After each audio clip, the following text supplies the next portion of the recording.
Janasena party Telugu Desam party పొత్తులో భాగంగా నిన్న సీట్లు ప్రకటించినటువంటి తెలుగుదేశం పార్టీ వారు జనసేన కేటాయించినటువంటి 24 సీట్లని జనసేన పార్టీ తూర్పు నియోజకవర్గ ఇన్ఛార్జిగా చాలా దిగ్బంధికి గురి చేసింది.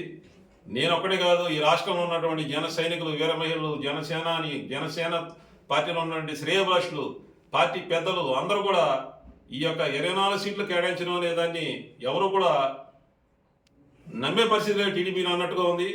నమ్మక ద్రోహం చేయడంలో చంద్రబాబు నాయుడు మించినటువంటి నాయకుడు ఈ రాష్ట్రంలోనే లేడు. ఈ రాష్ట్రమే కాదు, ఈ భూప్రపంచంలోనే చంద్రబాబు నాయుడు లాంటి దుర్మార్గుడు ఎవడో లేడు.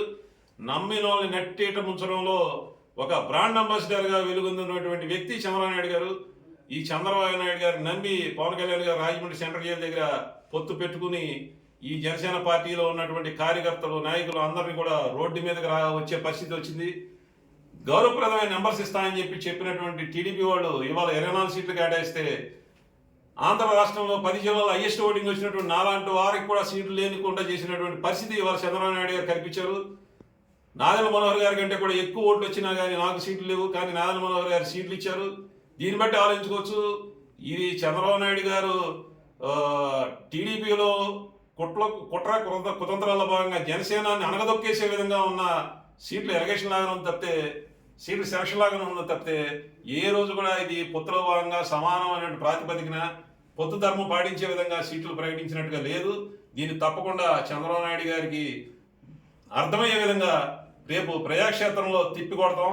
చంద్రబాబు నాయుడు గారు నమ్మక ద్రోహి అంటాకి ఎటువంటి అతిశయోక్తి లేదు. ఎందుకంటే గతంలో కూడా ప్రజారాజ్యాన్ని జెండా పీకేద్దాం అని చెప్పి ఈనాడులో టైటిల్ బ్యానర్ తోటి వేసే విధంగా చేసినటువంటి వ్యక్తి చంద్రబాబు నాయుడు గారు. ప్రజారాజ్యాన్ని పార్టీ మూసేసే వరకు కూడా నిద్రపోయినటువంటి వ్యక్తి చంద్రబాబు నాయుడు గారు. ఇదే కాదు, కాపుల్లో ఒక మాస్ లీడర్కి వస్తూ ఒక పేద పడుగు బలహీన వర్గాల ఆశాజ్యోతిగా వచ్చినటువంటి వంగవీటి మోహన్ రంగ గారు ఎక్కడ ముఖ్యమంత్రి అయిపోతే ఎక్కడ టీడీపీ పార్టీ అణిగిపోద్దో లేదంటే కనుమరుగైపోద్దో అనే ఒక ఆలోచనతో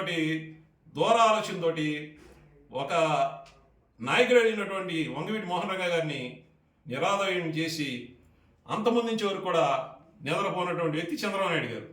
ఇది గ్రహించి హరిరామ్ జోగి గారు కూడా చెప్తా ఉన్నారు, చంద్రబాబు నాయుడు మామూలుడు కాదు, నోటితో నొసలు ఎక్కించే టైపు, అతను నమ్మితే నడి సముద్రంలో వదిలేస్తాడు. ఒక నమ్మక ద్రోహానికి బ్రాండ్ అంబాసిడర్ చంద్రబాబు నాయుడు గారు. ఈ చంద్రబాబు నాయుడు గారిని నమ్మే పరిస్థితి లేదు. జన సైనికులు, వీర మహిళలు, అలాగే జనసేన నాయకులు అందరూ కూడా మరొకసారి ఆలోచించుకోవాల్సిన పరిస్థితి వచ్చింది. చంద్రబాబు నాయుడు లాంటి ఈ ఆంధ్రప్రదేశ్లో ఉన్నటువంటి దుర్మార్గమైనటువంటి వ్యక్తి ఇంకా రాబోయే రోజుల్లో ఈ ప్రజాక్షేత్రంలో కనుమరుగే పరిస్థితి తీసుకొస్తున్నాడు. ఎందుకంటే నమ్మక ద్రోహం 24 సీట్లు అంటే అది ఎవరు కూడా జీర్ణించుకోలేని పరిస్థితి.